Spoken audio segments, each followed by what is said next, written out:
Bonne chance à la France pour l'Eurovision, Lazara a vilipendé l'organisateur du concert auquel elle a fait faux bond. La soirée du 15 avril dernier devait marquer l'histoire de l'Eurovision, mais la soudaine défection de Lazara, l'artiste canadienne qui concourt pour la France, n'en finit plus de faire des vagues. L'organisateur du concert ne décolère pas et a dit tout le mal qu'il pensait du comportement de la chanteuse dans les colonnes du Parisien ce 18 avril.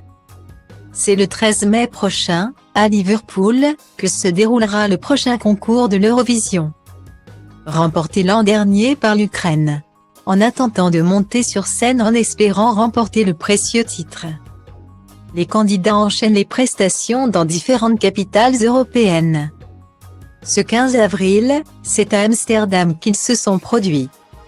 Mais à la dernière minute, Lazara, la candidate canadienne choisie pour représenter la France, a annulé sa participation au concert.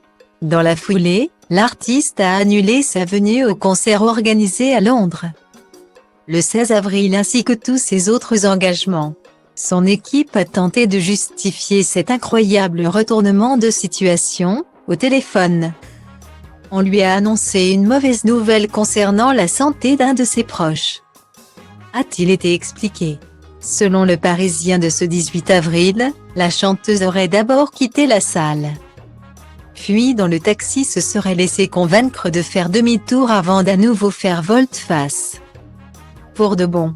Choqué, Lazara n'aurait finalement pas trouvé la force d'affronter une salle de 5000 personnes.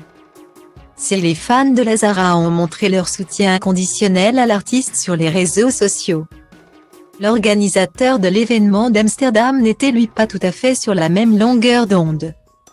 Annulé 1 heure avant, cela n'était jamais arrivé, on n'a eu aucune explication. À part des problèmes personnels, s'est agacé René Ronque, qui avait proposé en vain à la chanteuse de bousculer l'ordre de passage et de la laisser passer en dernière afin qu'elle puisse se remettre de ses émotions.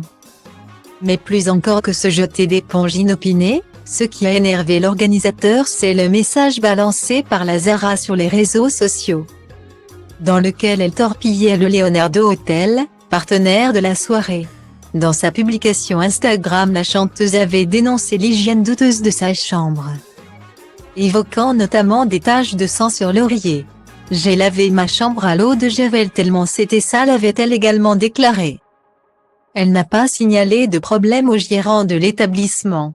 Si cela avait été le cas, il lui aurait proposé une autre chambre. Bref, c'est du total bullshit, des conneries. Note de la rédaction. Bonne chance à la France pour l'Eurovision, a-t-il balancé complétant son propos d'un acide diva. Les rumeurs qui depuis quelques jours font état de nombreux caprices de la chanteuse et de problèmes de comportement sont ainsi relancés. Pas de quoi réjouir France 2 qui l'a annoncé clairement, cette Eurovision se fera avec Lazara. Ou ne se fera pas. Il n'y a pas de plan B, a rappelé un expert du concours. Le sort en est jeté.